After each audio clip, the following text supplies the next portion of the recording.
Hello and welcome to Smoothcomp Studio. My name is Rickard Carneborn. I am one of the founders of Smoothcomp, and today we will have a live interview. I will be joined by our guest and also our CEO Martin Johnson via Skype. If you're watching this live, please let me know that you can hear me. So write something in the comments. And this is a live event, so on Facebook and YouTube you are able to join in and ask your questions live to our guest. So if there's time, we will try to have him answer them. And if you have friends that you believe should see this, please tag them in the comments. And to get notified about upcoming interviews, then subscribe to our channel and click that notification bell so you get notified for new interviews. To give some context, Smoothcomp is the world's biggest online platform for combat sports. Our platform helps organizers, athletes, coaches and spectators all over the world to organize and compete in different events. But due to this coronavirus situation, most events have been postponed, and this is of course affecting the entire industry. So during this period, we thought that we should reach out to some of our organizers to hear how this situation is affecting them. So we put together an interview week, and it's starting today, now. Our first guest is the CEO of Grappling Industries, David Aguzzi. Grappling Industries is one of the biggest companies in the world, organizing jiu-jitsu events in the US, Australia and Europe. And we're curious how David's perspective on this is and how it's affecting his company. So I will switch over to Skype to meet with David and Martin. Hello. Hello. Thank you for having me on, Rickard. Hi, Martin. How are you? Hi. Hi. I'm just happy for the shout out you got, David, on the introduction from the dog. It was not bad, eh? It was perfect. It was a little whimper. Yeah, as soon as I heard your name. So, David, what's up? Everything for me is going pretty good lately. Of course, the past 2 weeks have been a little bit of a stutter, but for the most part, Grappling Industries is pretty healthy, and everyone here is still in pretty good spirits, I would imagine. I know you've been doing a lot of these podcasts lately, so maybe a little bit tired to talk about the whole situation, but bear with us. I listened to some of your podcast, and I understand that you are in Canada right now. I'm in Montreal, Quebec right now. Yes. Yeah. And are you guys quarantined, or how is that work? How's the situation in Canada? Right now, there's pretty much an order that everyone should stay at home except for essential workers. However, me and my fiance had just come back from Europe just as all this was really kicking off in North America. We were in mainland Europe in Amsterdam, and then we were in London. So because of the mainland Europe being in there, once we got back to Canada, we were sent to self-isolation for 14 days. Today being the last of those 14 days. So hopefully after this, I get to walk my dog for maybe 10 minutes or so. Oh, you can't even go outside? During self-isolation, you're not allowed to walk your dog. You're not allowed to go grocery shopping or go to the pharmacy. So, for example, grocery shopping, we had delivery. And yeah, we've just been cooped up inside. Oh, that's tough. Yeah, tough situation. Tougher. I mean, when I was in Amsterdam, we visited the Anne Frank house. So visiting the Anne Frank house and then coming back home to this, you know, that could put into perspective that this isn't too bad, clearly. I think I saw Piers Morgan on an interview stating to the citizens of the UK that all you have to do is go home and watch the telly. That's your sacrifice for your generation. That's really all you have to do. Go home, watch the telly. Yeah, there's been a lot of really, really good memes about this, like during the Second World War and now this, you know, you get to be home and just watch Netflix. So yeah, it isn't that bad. Yeah, there's really not that much to complain about as far as what we're being asked. So I have nothing to say about it. Tell me about the whole team, because you have a team all over the world. How are your coworkers' different situations compared to yours? For the current part, everyone seems to be in the same situation as far as the Australians, the Europeans, and the Americans. All the tournaments have come to a halt in all those continents. So everyone is pretty much just in a position of just waiting right now. Being that we're in the event industry, clearly we were the first industry this kind of collided with. So right now everyone is just kind of waiting, I guess. Some of my employees right now have chosen to try to seek employment elsewhere because still the essential services are open. So some of them are interested in just not sitting still for like maybe the next month to 3 months.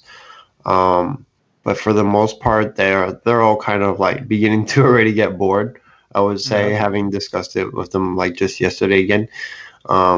People right now are just typically bored on my team, I guess. We've been having a lot of conversations about creative and what we can implement as far as the running of the events or to the production of the events. But for the most part, everyone kind of just wants to get back to work. They're all in the same situation of like self-isolation or not being able to do very much right now in their communities.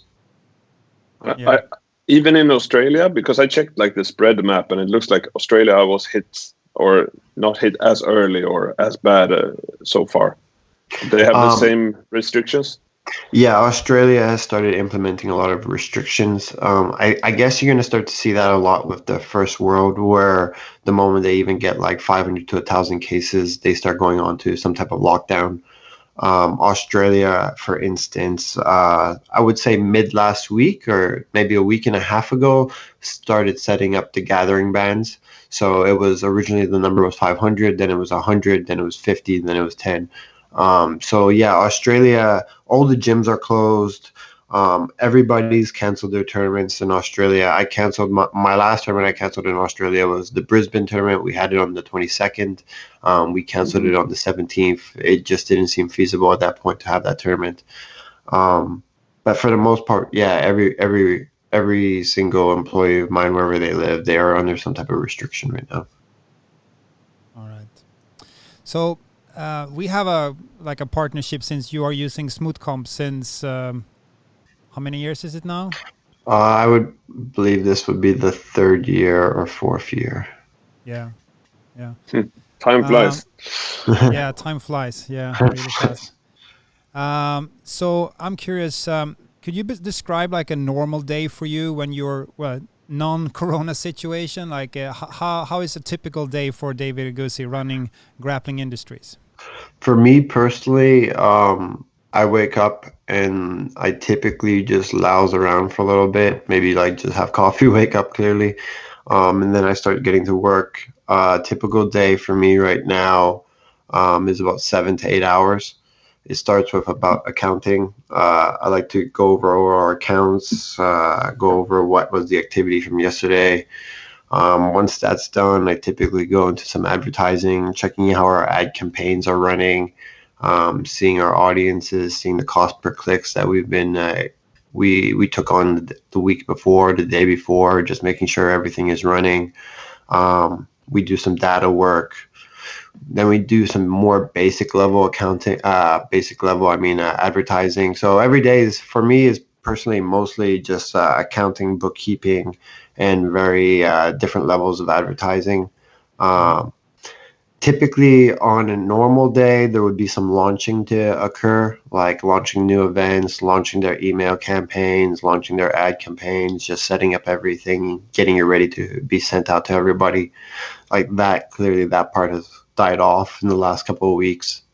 And then there's the miscellaneous work, the legal, the accounting. So basically I focus on the legal, I focus on the accounting, I focus on the advertising. I don't touch staffing, I don't touch venues, I don't touch the bracketing anymore. And then the other guys, they basically, depending on where they're situated, they work on different parts of that. Mm-hmm. You work from home? I work from home, yeah. Yeah, that's great. Do you travel? I know you traveled in the early days, but how's that situation, right? Like non-corona, do you travel? Non-corona, yeah. So I was traveling a lot. This year I've done a couple of different tournaments already, mostly every week or every 2 weeks for myself personally. Um, After I went to Amsterdam to do that tournament, and we went to London to do that one.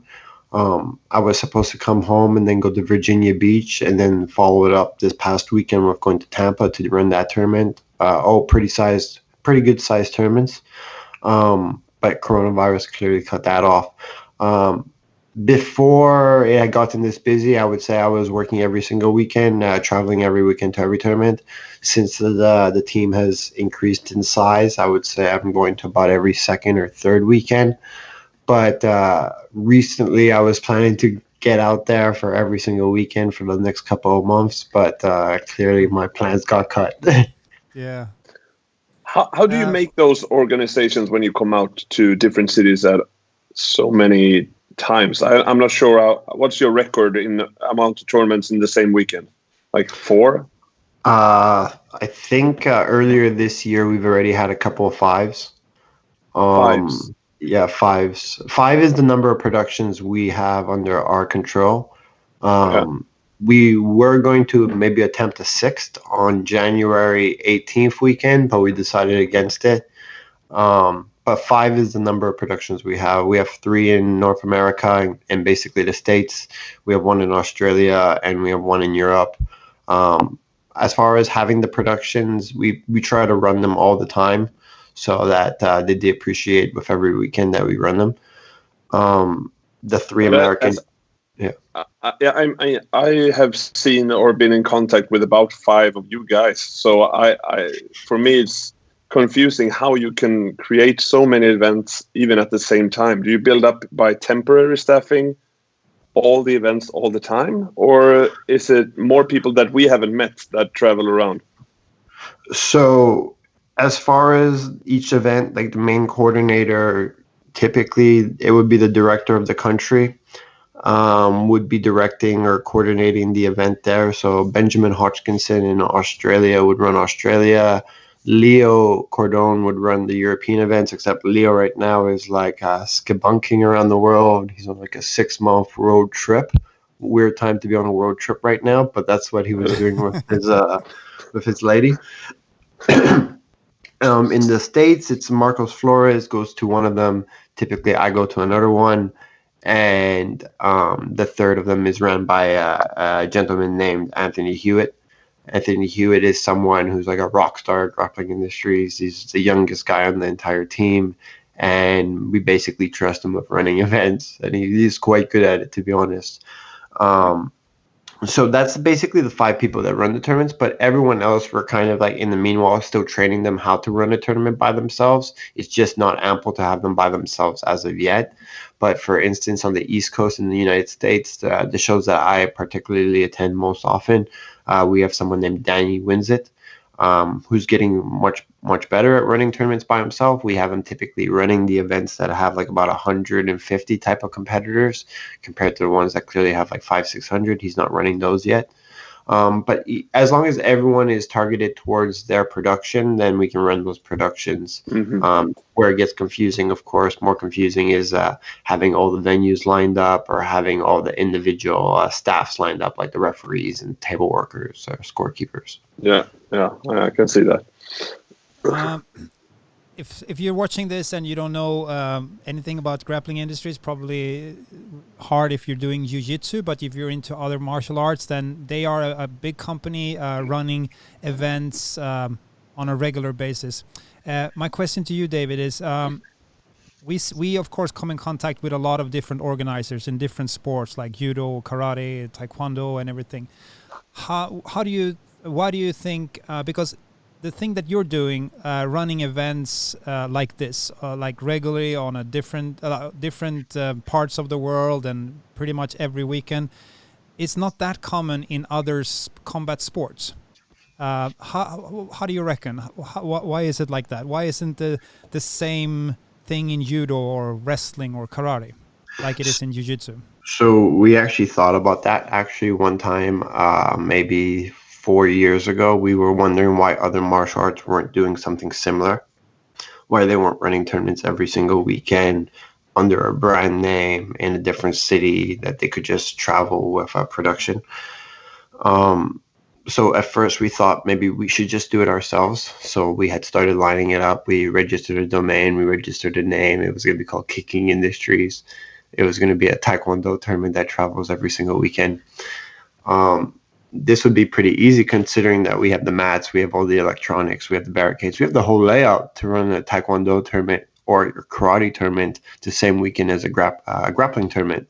On one day, we would have the grappling tournament. The next day, we would change all the logos and the branding on the event and the medals and the backdrop, and we would run a Taekwondo tournament. So this was an idea we were playing with. But one thing we stumbled upon that I think was the game changer there was that in these other more traditional martial arts, there seems to be some type of sanctioning bodies or national organizations that are actually much more respected in those martial arts than are in Brazilian Jiu-Jitsu. So in Brazilian Jiu-Jitsu, clearly we have the IBJJF, but we all know that it's a for-profit. They aren't a real federation, clearly, or anything like that. They want to become, but that comes in time. In karate and taekwondo, there are, I don't remember the names of them clearly at this time, but there's international associations and federations, and they do sanction to a certain extent these events. And most of these gyms that are in taekwondo or karate, they also are somehow affiliated with these sanctioning bodies or associations. So that's kind of where the line gets cut at that point, is where the martial art is pulling everyone into a federation or an association. It doesn't allow different brands to just come up, start up, and then just promote and produce jiu-jitsu, martial arts tournaments. Yeah. That's what I was thinking as well, but it was nice to get your perspective on it. It would be really hard, for instance, to just say that we're a bunch of Brazilian Jiu-Jitsu black belts. We're going to run a Taekwondo tournament, and then we go up to this association. We tell them this. We tell them we have the layout and everything. And at that point, we were looking for like someone who was well versed in those martial arts to be able to, hire the staffs, hire the referees, hire the scorekeepers, because we were able to get the venues and the insurance and all this. But we clearly don't know what, we don't know the rules in Taekwondo or in karate. We don't know how to actually conduct this. So we would have needed someone for that. At the moment we got someone for that, they started telling us all about this other stuff. That's kind of like where it started getting kind of blurry. We have the same experience when we market Smoothcomp. It's within the grappling industries. Within the grappling industry, sorry, we can find one local small customer or a big international company, and we can make deal by deal, not too complicated. But whenever we touch other martial arts, we need to go to the top, at least in the national governing body, to take them to adopt Smoothcomp for the whole country. It's very difficult to just pick organizers around the world. Yeah, I mean, we have had the thought nonetheless of like if it was possible for us to produce some tournaments, then technically we wouldn't need the association to market to those gyms. It would just be dependent on those gyms being willing to say, oh, I'm willing to go to this outside the association tournament. Now, I don't know how much or how high that fly in those martial arts, so I guess that's why we haven't touched it yet. No, well, I can imagine. Back to this current situation. So, obviously, non-corona, you're working from home. It's a pretty busy schedule, and you're traveling a little bit. And now the situation has totally changed. Can you describe your day now? Like how is your days now? Yeah, now it's just feels kind of boring, to be honest. So typically how much jiu-jitsu do you train these days? Well, these days none. No, none. But if you were allowed to train. Oh, if I was allowed to train, I don't actually train as much as people probably think I do. I would say I would only train like once a week, maybe once every 2 weeks. I prefer just getting beaten up on the mats by like some elite competitors than actually training every day. Because if I train every day, then I get this like competitiveness to me that I'll really, really want to be a great competitor. But it's not in my cards. I don't want to compete in jiu-jitsu tournaments.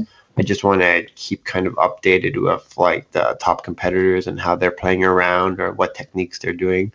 Like last time, for instance, like I hadn't trained for a while, and then I trained with like Olivier Taza and Ethan Krelesine, and their leg locks had improved so much. So then I got exposed to this whole leg lock game through them, and I prefer that, where I rather get tapped out a bunch in a session than go a couple months without getting tapped out.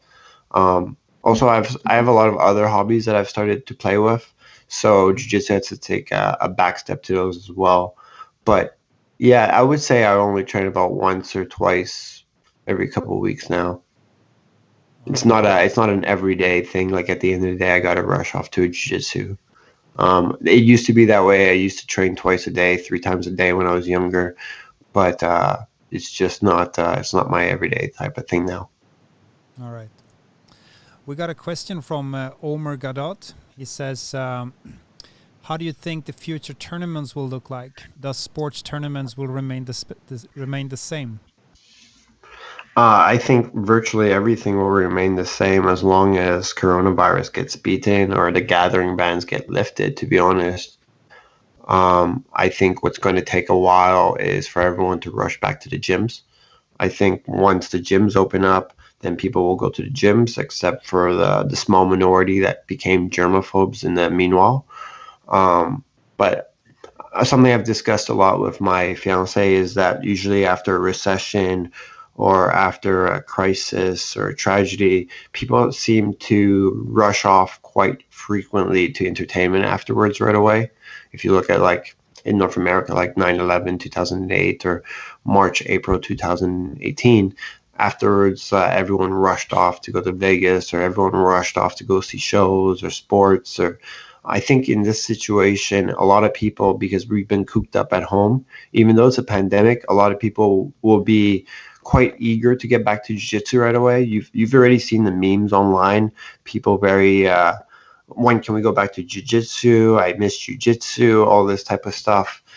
I think once everyone goes back to jiu-jitsu, everything will go back to being the same. I don't think there's going to be any change to the sporting events in the industry.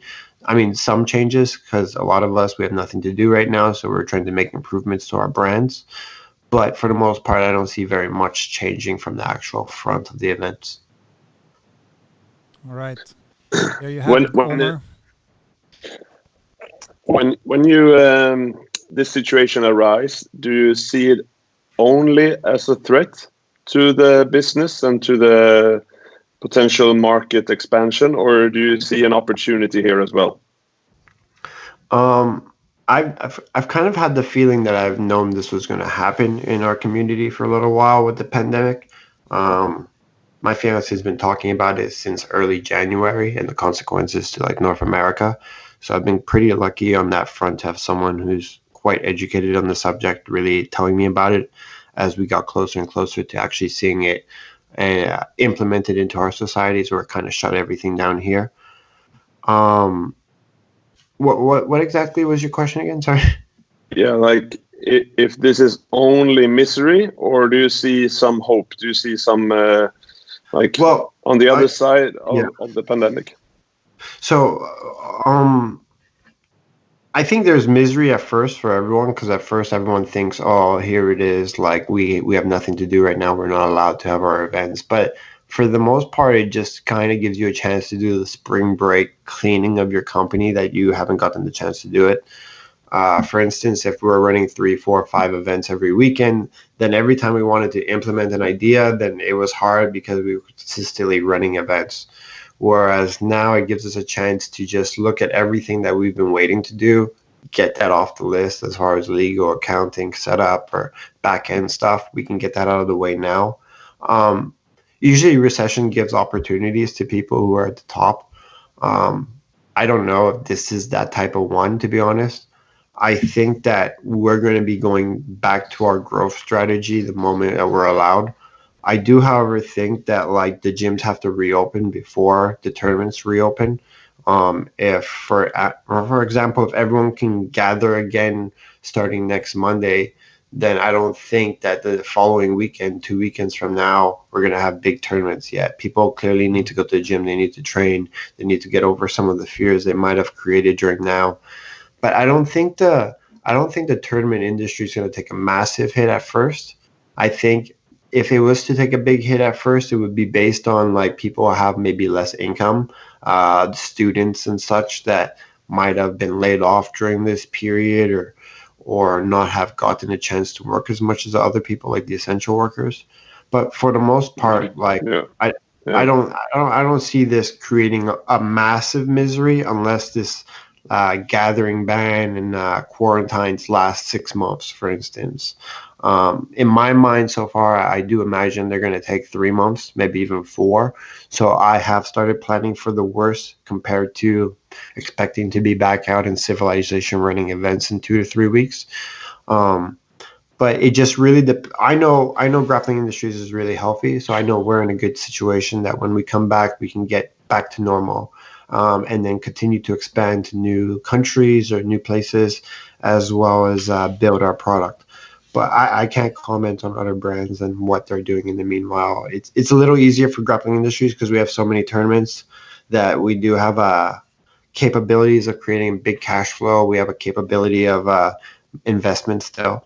Whereas I can't comment for other tournaments and what their strategies would be at the current moment, if they find it misery or not. All right, cool. Do you know anyone that has or had the coronavirus, like friends or somebody? I don't know friends, family personally around me directly that have had it. I can tell you that my father's aunt, like first aunt, like she died from coronavirus in Italy this past weekend. Right. So my family is Italians. So both my parents are off the boat, Italians. I'm first generation Canadian, I guess. But my father's aunt. They've been calling like Italy once a week to check up on them. But this past weekend, that was the news my father received. Oh, that sucks. Sorry. Yeah, sorry to hear that.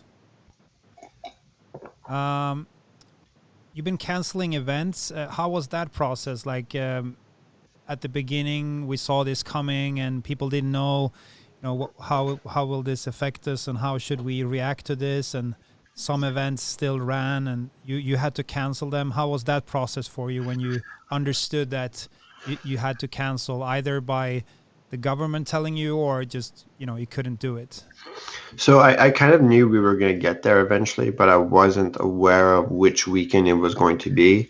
So we wanted to just run whatever we could until either the states, the governments, or just peer pressure got to us for canceling events.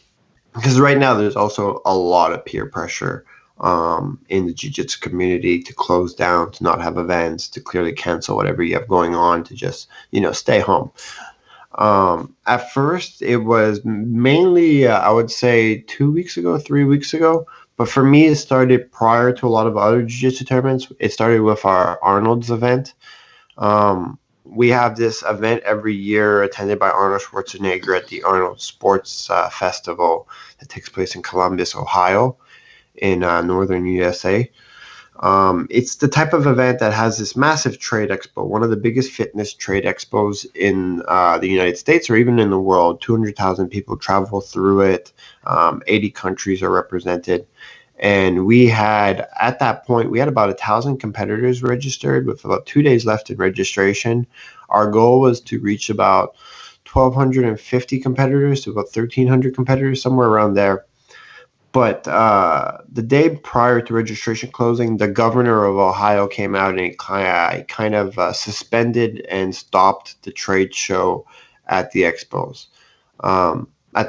So that caused a lot of confusion online, which led people to thinking the event was canceled or that it was under certain conditions, like you couldn't bring spectators or something like this. So that was when it first started. That was the weekend of March 7th or 8th. That was when we started becoming directly affected by it. Because although we could have this event, and we did have this event, we would lose 150 competitors to coupon codes. They didn't want to participate in case there was someone there with coronavirus. Even though the state was saying that sporting events could happen, they didn't want this trade expo to happen because supposedly a lot of the merchandise, product, supplements that were being portrayed during the expo and the exhibition and the trade a lot of these products came from China supposedly, so that was where the state was worried with it. After that, the next following weekend, we had 5 events. That was the weekend of March 14th. And at that point, we realized like this is where it's becoming more serious. Like we have people pulling out of our tournament, but we don't have any state announcements. So none of the states made any announcements during that weekend. None of the other countries, Australia or UK, made an announcement that week, where we were as well. And we had all 5 of our events on the 14th, March 14th. However, the criticism wasn't there yet against us, but you could start to see that there were going to be gathering bans created. And there was also beginning to be like this whole nationwide shutting down of gyms. So we would lose a team at one of these tournaments because their gym was shutting down and they didn't want any of their students to participate in a tournament that weekend. After that weekend, not this past weekend, but the weekend before, that was when first one of our venues canceled on us because the state shut them down. Once that happened, that was kind of like us beginning to realize, okay, we're there. This is where it's going to start to happen. So from there, we postponed one of our events last weekend into August, and the other one we canceled as well. So we canceled 2 already. And at that point, that's when we started really like locking it down. So not this past week, but the week prior, that's when we really started canceling stuff. We canceled everything in April. At that point, we canceled the first half of May. And right now we have events on our calendar starting May 23rd, but they're just sitting there right now as like post-its pretty much in a way. I think that the May 23rd events and the May 30 events are probably going to get canceled too, to be honest. And I personally, I can't comment on June yet because we're still discussing it as a team. I think June is most likely going to get canceled. I see the sanctions like being extended in the United States, in Europe, in Australia for a while. So I'd rather come back with our schedule with July, but that's what's being negotiated amongst my team right now. I can see that the IBJJF temporarily closed the registration for a lot of their events. I can see I can see NAGA extended the number of events into like late June or July when they restart events. Same thing with New Breed, a lot of our competitors. But for right now, I don't see us having a tournament until like the second half of June or second half of July. Like every couple of days, we get these new news coming out. Like yesterday in the United States, Donald Trump gave a press conference on coronavirus again, and he extended the quarantines and basic social distancing conditions until the end of April. I can see this getting extended again to the end of May. And then I hold the idea that the moment that these conditions are lifted, once you allow the restaurants and bars to go back to work, for instance, or you allow retail to open back up, it doesn't mean the gyms are allowed to open back up. I think, especially Brazilian Jiu-Jitsu gyms. Yeah, it's such a, I mean, our sport is so special. I mean, probably the worst thing that you can do right now. So yeah, absolutely. So once you allow Brazilian Jiu-Jitsu gyms to open up, then I still see another 4 to 5 weeks before you'll see successful Jiu-Jitsu tournaments. So Jiu-Jitsu tournaments are really the last thing I think right now that you're going to see popping up. I think bars, restaurants, retail will come first, and gyms will eventually happen, and then the martial arts tournaments to these gyms will then reoccur. But it's just been a headache, the whole cancellation process, because I think so far from my last count we were on 35 event cancellations. We were over 100,000, somewhere between $100,000 and $200,000 in refunds, which is basically the entire cash flow. It's just Have we been able to help in this process using Smoothcomp? Can you talk a little bit about that? So Smoothcomp, you guys added this great function where you could cancel a whole event with pretty much one button. You could refund everyone instantly. So instead of going registration by registration and clicking on everybody's name and then issuing a coupon code or a refund depending on the conditions, then you could just press one button. So we've been able to use that function for the last several cancellations we've made at Grappling Industries. Originally, we were closing the event and canceling each competitor. I mean, you guys implemented this new strategy, and then we were able to use that for the last couple of events. But also, it was very nice for the comp to get back credits for canceled events. That was pretty cool as well. Just But if you're listening to this and you don't know what we're talking about, so we decided that in this situation we will try to help our organizers as much as possible, and so our developers build a new tool that, like David said, you could cancel an event and then automatically refund everybody, and also we give back the credits to the organizer. Otherwise, we always give back the credit if the athlete cancels from their account. But now we just felt that we wanted to do our part in this. So yeah, hopefully it's been some help with administrating this whole thing. it does save some time for sure. Yeah. Could you just off topic, like talk us through since you started using Smoothcomp and how that process has been for your company? So using Smoothcomp has actually been like night and day with the old way of doing it. For those that don't know, like clearly Grappling Industries has always been like a very big paper bracket fan.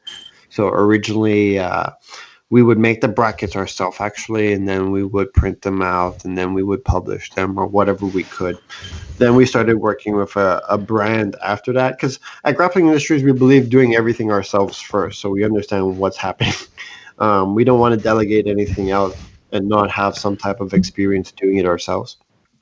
So after we did it ourselves for a couple of years, we delegated it out to a company who also did a similar, but more like in-house for them, and then they would give you the entire package. But the package would be paper, for instance. So it wasn't the paper. The problem when working with paper brackets is stuff is not live. There's not a live schedule being updated online.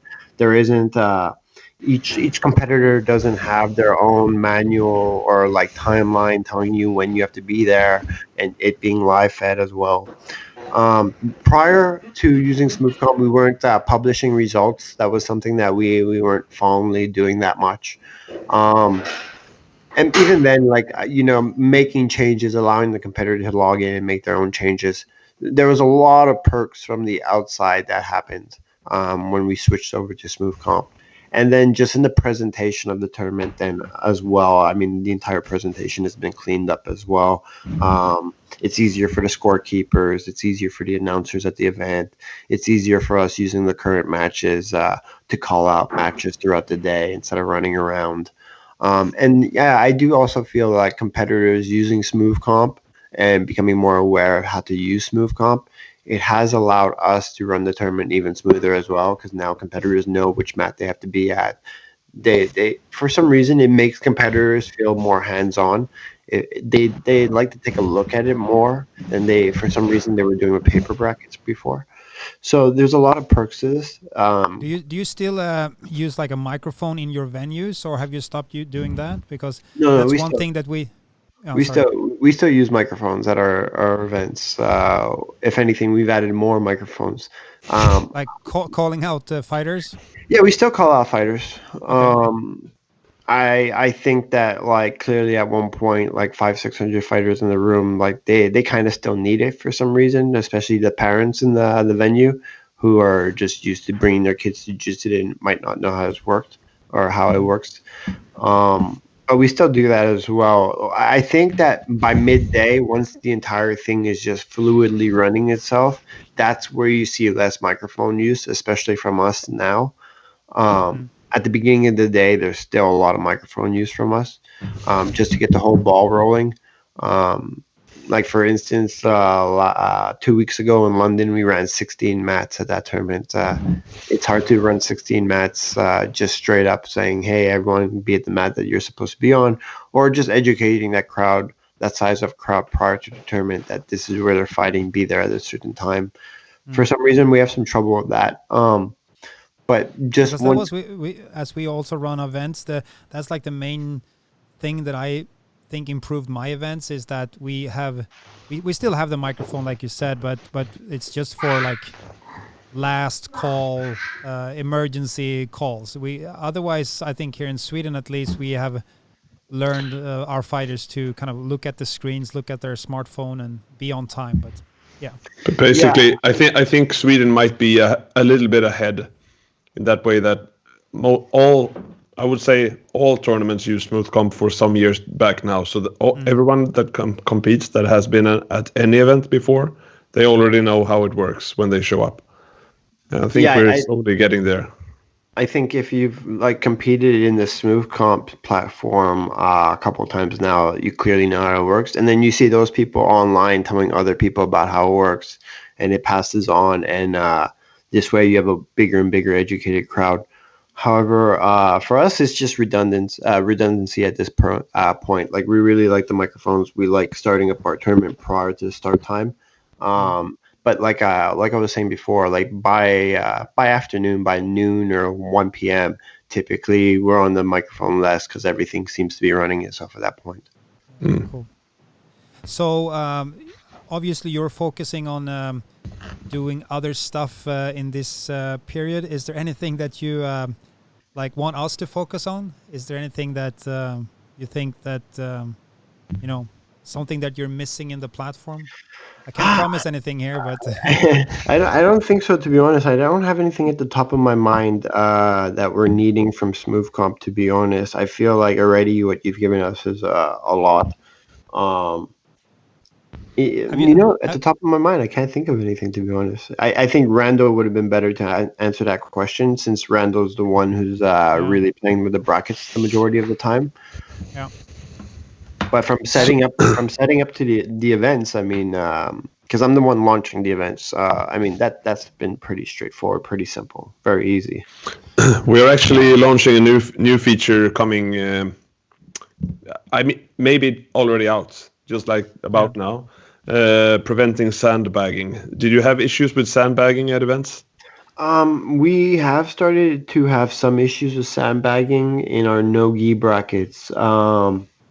And it seems to be in some of the smaller American cities and some of the European cities, but it seems to be like we have some people in no-gi sandbagging. They don't want to play the heel hook rule, so they sandbag down to like intermediate, for instance. Yeah. But now that you mention it, I would say that sandbagging is some type of way of preventing someone from dropping down to a division they shouldn't be in. That would be pretty good. That would be pretty good, yeah. So basically, we're introducing belts. So you could have a belt the same way you have a first name, last name, gender, and a belt. So if you are a blue belt and you have competed as a blue belt, you would now not be allowed to enter any white belt divisions anymore. That would be a pretty good touch, I would imagine. Yeah. And you can also flag your intermediate division to say that the intermediates are for blue and purple only. So you couldn't prevent sandbagging from a first-time sandbagger, like never competed before on the platform. They might fool you once, but if they already have fool me once, don't fool me twice. Yeah. Exactly. If they have a competition history, they will be locked to their previous experiences. So if I competed as a purple belt, I can only switch my belt upwards and not downwards. That will be live. That would be a great idea. Because like right now, I would imagine ever so often we get a question about like, you have that one competitor every so often that researches his opponents, and he'll be like, I saw that my opponent competed in this tournament as a white belt 2 years ago. And then we'll have to investigate it and all this type of stuff, make the move. Yeah. So if there was some type of counter to that, then that would be great, I would imagine. Yeah, I think it might be live today or tomorrow. Or we're working on it. I won't need it right now. So I think. Yeah. I don't know if you can see this comment here on the screen, but Dushka Berghauer. Could you see that? I don't see it again. Okay. She says, do you think that when everything goes back to normal, we can expect in a month or so a massive number of events at the same time? I guess that every weekend in every country will have several booked for sure. Absolutely. This is something I was talking about last week with Leo Cordon, the director of Europe for Grappling Industries, was that once everyone gets back to booking events, it's going to be kind of funny at first because everyone is just going to book over each other in a way. It's very possible that like everyone who hasn't gotten to promote a tournament lately is going to rush to producing tournaments. So you're going to see a lot of double bookings or book overs or stuff like this, or a small city. Let's say Belgium is going to have like 6 weekends in a row of tournaments. Everyone's going to have a smaller tournament than they normally would because people are coming back to it, and every weekend there's a tournament. So everything's going to be a little saturated at first.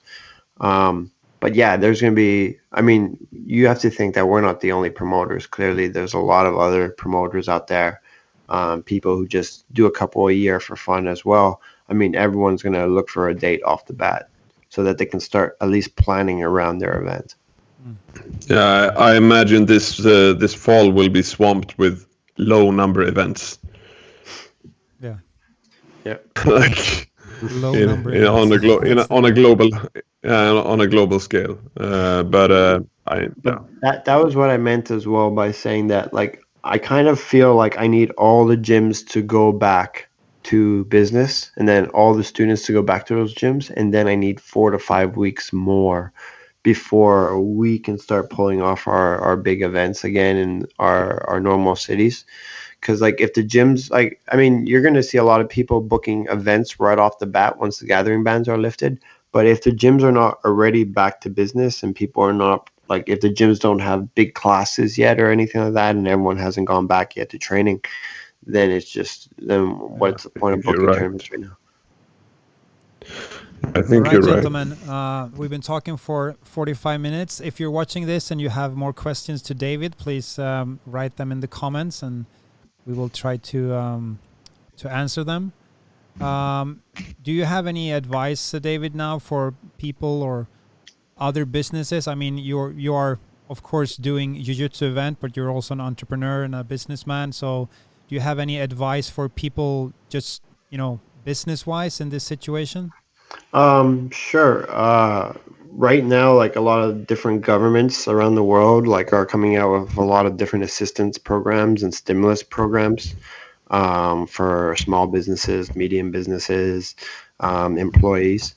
I think this is a great time to actually read up on all those packages or stimulus packages that have come out by different governments. From my last understanding, by the end of it, there's going to be somewhere around $100 trillion or $200 trillion invested by governments around the world into stimuluses. Some of these are really, like, a lot of businesses are eligible for these types of stimuluses. I can tell you that yesterday night I spent a lot of time reading up on Australia's. I've been doing a lot of reading on Canada's. I've been doing a lot of reading on the American one. Like, every couple of days, the Americans release a different stimulus at this point. And then once the European countries come out with packages, I'm going to plan to start reading those as well. But just because you run a business, even if it's successful, doesn't mean that you don't get to read the stimulus packages or, like, take advantage of it. The reason they're created is for this reason of, like, you're running a business and then you don't get to do your job for 2-3 months. There's a lot of clauses in these stimulus packages for people like that. I think besides making yourself aware with the assistance programs right now, another good thing you can do is start planning around the worst. You saw a lot of gyms plan around, like, oh, we're going to close our gym for 2 weeks. And you could already see a lot of them when they were closing their gyms for 2 weeks. They were already thinking the worst was going to happen just for 2 weeks. But realistically, now we all know clearly that it's going to be longer than 2 weeks. So that's what I mean by planning around the worst. What I was saying earlier in the interview was that it could last 4 months, potentially. It could last even 5 or 6 for the tournament industry. So I have to plan around that. I can't plan around being back in 2 weeks. I have to plan around everybody opening back up, gyms going back to work, everyone going to train at the gyms. And then, like I said, 4 to 5 weeks later, I get to open up. So there's a lot of waiting for me. I think there's going to be a lot of waiting for a lot of other businesses. I think they need to plan around that. So I would say from that standpoint, it's a good time to be reading and planning. All right. That's great advice. All right. Martin, do you have anything more for David? Yeah, I just thought about that. I saw, like, before all this happened, the biggest scandal in the jiu-jitsu world was Globetrotters was being thrown out of IBJJF. So I just wanted to see, because I saw somewhere online that you kind of supported the Globetrotters. I could I could read your post, David. So, and we are actually having Christian over as a guest on Friday. So I was wondering if you have anything you would like us to tell Christian on Friday, or ask him maybe. I don't have anything particularly to ask him, to be honest. I like what he does with the Globetrotters. I like what he does with Belt Checker. I like his camp idea. I have a lot of friends who have gone to these camps, so I like everything he does. I'm not affiliated with the Globetrotters. I'm not affiliated with his business projects or anything like that. Originally, a lot of people thought, since the Globetrotters and were now banned or as an affiliation from the IBJJF, that maybe a lot of Globetrotter students would come, or affiliated ranked people would come to Grappling Industries in the future. I had read, some people criticize Grappling Industries while they were criticizing the IBJJF during this time, and then I saw Christian make a comment about, like, I guess they're not going to use this hype moment as much as they could have. I don't think Christian is that, like, involved in the jiu-jitsu tournament industry. I think he was signing off for people out of, like, goodwill. So I don't think it was ever a goal of his to get the Globetrotters to be one of the biggest teams in the IBJJF or in any tournament circuit. Because of this, like, I'm not directly affected by anything that Christian does. I mean, I wish him well on all his projects, but he doesn't seem like someone that's, like, really wants to be involved with more projects or wants to be involved with. That was like one of the suggestions that he should start running tournaments. Yeah, and I was like, no, I won't do that. Yeah, I mean, there's already enough other tournaments to replace the IBJJF. It just goes to show those people were not competitors in the first place, because the competitors would have known, like, there's at least like 5 other options. So I don't really For a while, I got really excited by all this happening and thought it would have a major impact of the jiu-jitsu community. And then Corona came and blew it all out of the water to have a big impact on the jiu-jitsu. I don't think the IBJJF Globetrotter scandal, if that's what we're going to call it, was big enough to change the tide, though. IBJJF is still the biggest tournament in the world. I don't think Grappling Industries was going to gain that much momentum on the IBJJF because of that scandal. I think that scandal is really just between the Globetrotters and the IBJJF when you think about it. On the outskirt of it, when people were complaining about it, they were on both sides of that fence. Not everyone was on the Globetrotter side. Do you think that IBJJF will kind of step back from their decision once they learn more? Because the decision seemed so impulsive or fast. I'm more curious about who Timmy is than if the decision will be reversed. But no, Timmy is a guy in South Park. yeah. I don't think they're gonna go back on that decision. I think the decision the IBJJF made is final, and if you're able to understand why the IBJJF made their decision, it would make sense to you. The argument, clearly, there was parts of the argument that the Globetrotters hadn't actually checked on everyone. And the IBJJF really want affiliations to be, like, authentic under them. Personally, I'm not a fan for the whole membership thing and paying individuals paying to get memberships, and then academies having to approve their memberships as well. And I'm not really a fan of this. This is just not something that I preach, or something that I'm in the future, even in the far future, looking to collect off of. Grappling Industries doesn't have in its business plan charging memberships to anybody or any academies or anything like that. I'd rather just master the job of selling registrations and building that bigger than having to add many other conditions to our registrations. It's already hard enough like that. That's good. Makes sense. I think for the national federations and then international democratic federations that actually govern sports, then memberships is a natural part where it goes to sports development. But in this case, it's not their goal. It's not how it works. No, the IBJJF really wants to do everything as professionally as possible, so that we could lead, like, they want to lead themselves down the path of clearly, like, trying to enter into the Olympics.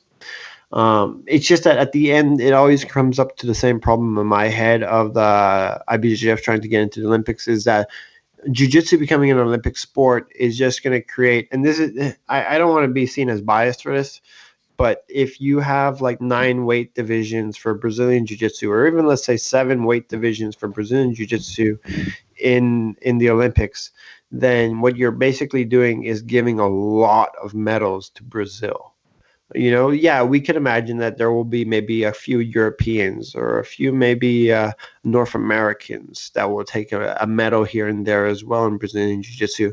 But if you're looking at the Mondials, for example, let's say the Worlds was the output of the belts or of the rankings, and you made the Worlds basically the Olympics. How many medals, gold, silver, and bronze, are going to go to Brazil? That doesn't seem like something the Olympics would want yet. This idea that of the 50 medals in Brazilian Jiu-Jitsu, Brazil would collect 35 of them, 40 of them, maybe. Yeah, we see AJP and UAEJJF makes some small adjustments for that, having Brazilian fights in the first round and stuff like that. So when they do bracketing, they try to avoid that. But of course, the sport is still very dominated by the Brazilians.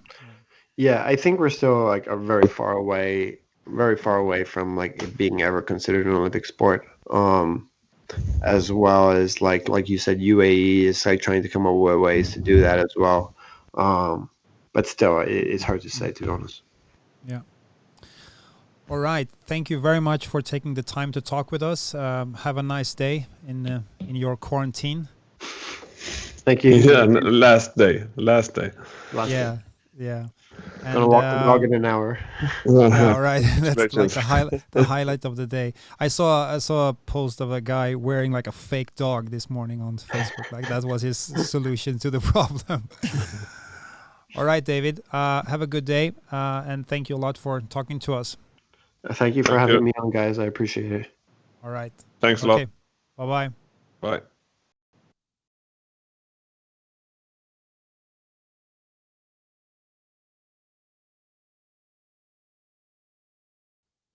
So join us for more interviews. Tap Cancer Out, ADCC, Naga, and Belt Checker this week. Live on Facebook and YouTube.